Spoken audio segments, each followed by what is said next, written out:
Good morning. I hope you guys are doing well. I am heading on a little trip, but I thought that I would try to do a video before I leave. So if you like this content, feel free to like and subscribe. And then there's a little bell you can click on if you want to get notifications. And if you're interested in private coaching, go to www.coachkat, that's KAT.org, and send me an email. So in this video, what I'm going to talk to you about is why getting out of this relationship and breaking up with a narcissist or being discarded by a narcissist is actually a gift. And that could be any cluster B or any toxic. You could be with a borderline, you could be with a active addict. It doesn't really matter. Whatever sort of toxic person or situation you were in, breaking up can actually be a gift.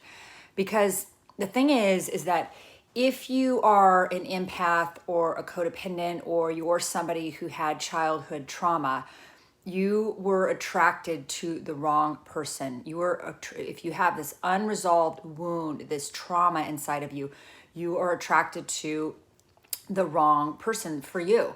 And what happens when we have a lot of unresolved trauma is this unhealed trauma is we seek out people that are also wounded, right? So when we don't heal, we're likely to choose the wrong person. And this breakup was what you needed to be free of this toxic person. The thing is that I know the discard is awful and it feels awful because, you take it personally and you think that you have just been thrown out the window like a used piece of garbage or whatever. But that isn't really true. Like if the narcissist discarded you, that really actually has nothing to do with your worth as a human being. But if you have this dialogue in your head that is already telling you that, you're worthless, you're not good enough, you have to earn love, you're only lovable based on what you do or how you achieve. If you have this dialogue, this record player in your head that says you're not good enough, and then when you get discarded by a narcissist, it's just all it is sort of validating what you are already telling yourself, right?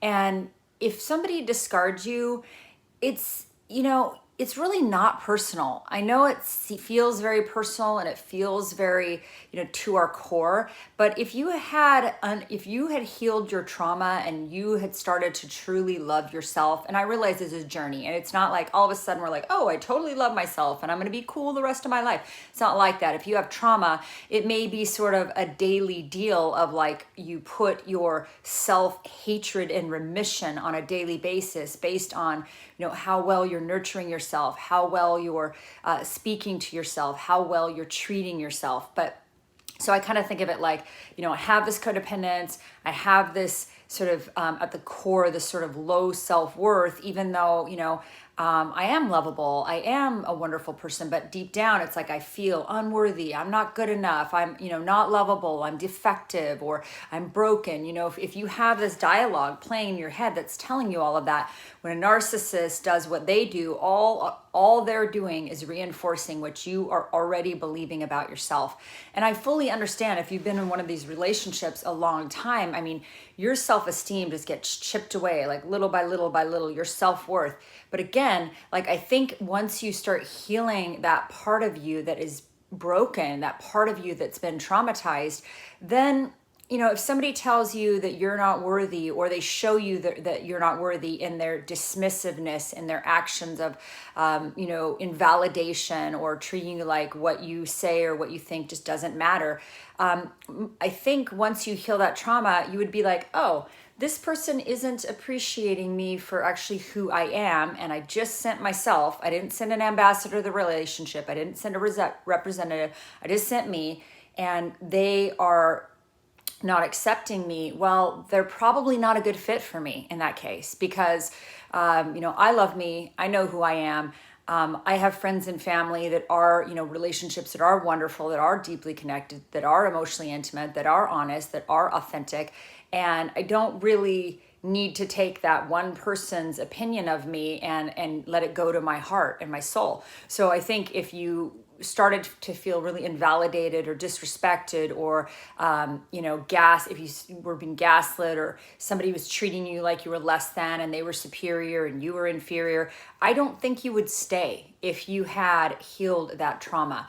I recognize that with some narcissists or borderlines, they can be very deceptive in their duplicity. I mean, they can be very like, there's a lot of trickery, so they can, the way that they treat you can be very underhanded and passive aggressive. So sometimes it can be really sort of hard to detect. But in the beginning, there's just some of those signs to look for, and bum rushing you too much too soon, not enough sort of, or future faking, talking about this let's get married, let's run off to Cabo, just those sorts of things. If you start paying attention to those things, and of course, it can be very difficult, because when you really do have true feelings for another person, and it is a healthy thing, you may have dreams in your head of running off to Cabo or marrying this person, because it's new, it's fresh, it's exciting, and there's a real connection forming. And so I understand it's very hard. It can be very difficult to differentiate,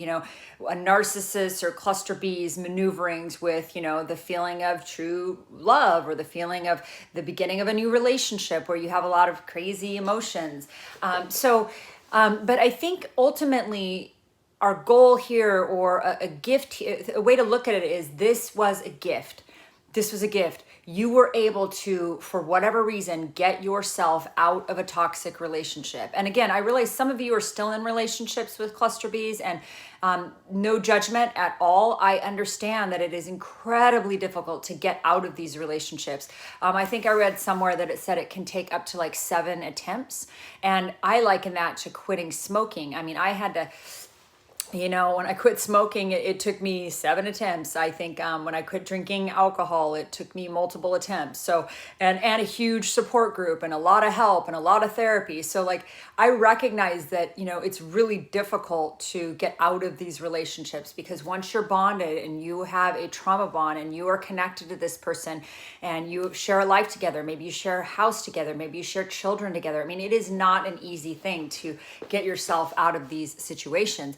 But once you do, if you do, then really look at it like it is a gift, because this is giving you this opportunity to really look inward and to do some introspection and to become self-aware about what your issues are that led you to be in this relationship in the first place.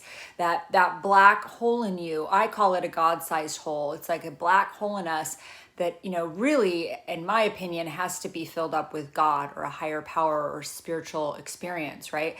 But I think we try to fill it up with people, with money, with sex, with drugs, with gambling, with shopping, with consumerism, I'm guilty of this one, even with activities and exercise. Like, we're always trying to fill up that God-sized hole inside of our soul with some sort of external thing. The narcissists fill it up with outside external validation.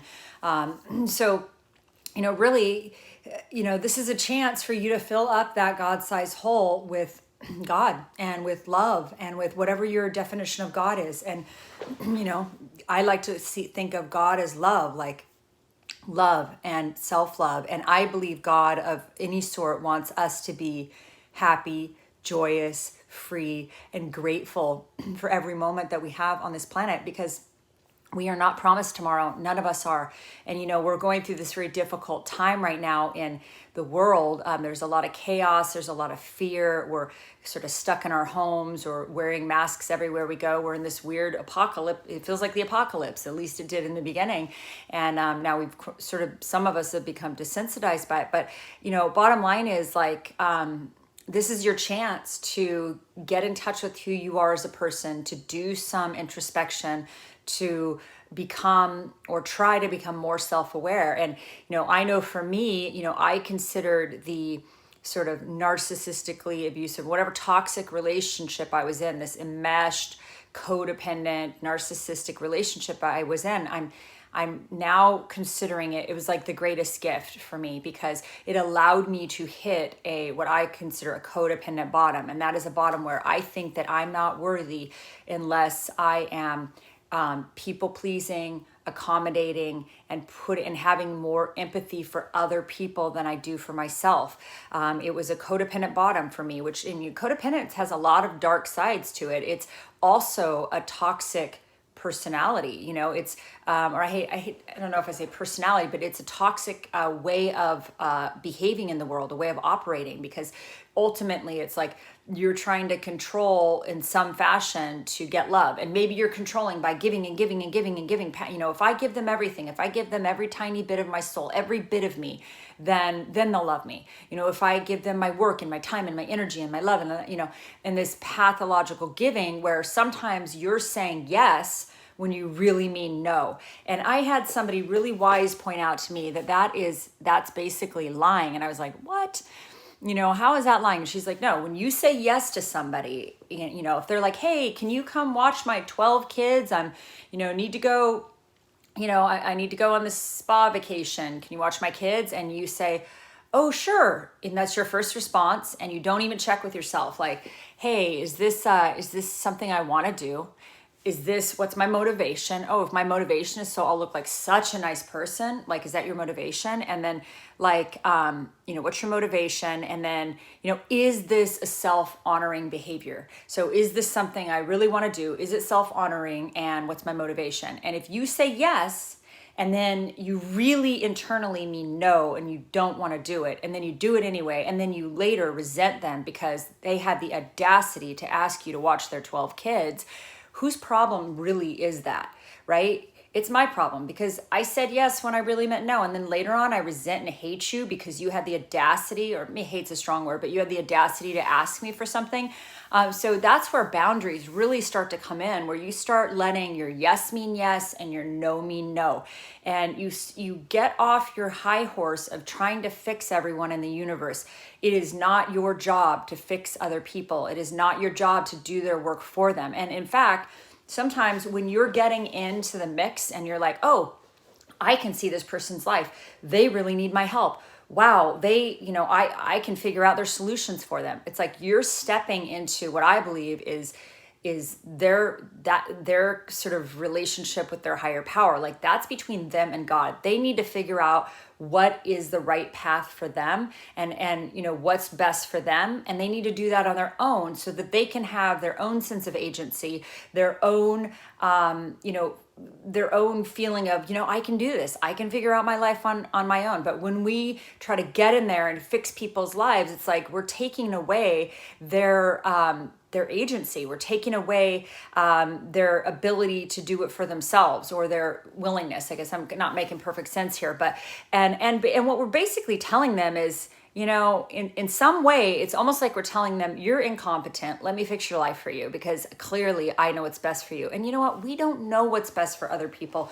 It may seem like we do, and we may think that we have it all figured out, but we don't. Like, I don't know what's best for other people. I can't even on my best days figure out what's best for me. I also recognize with the codependence, like, a lot of times we'll be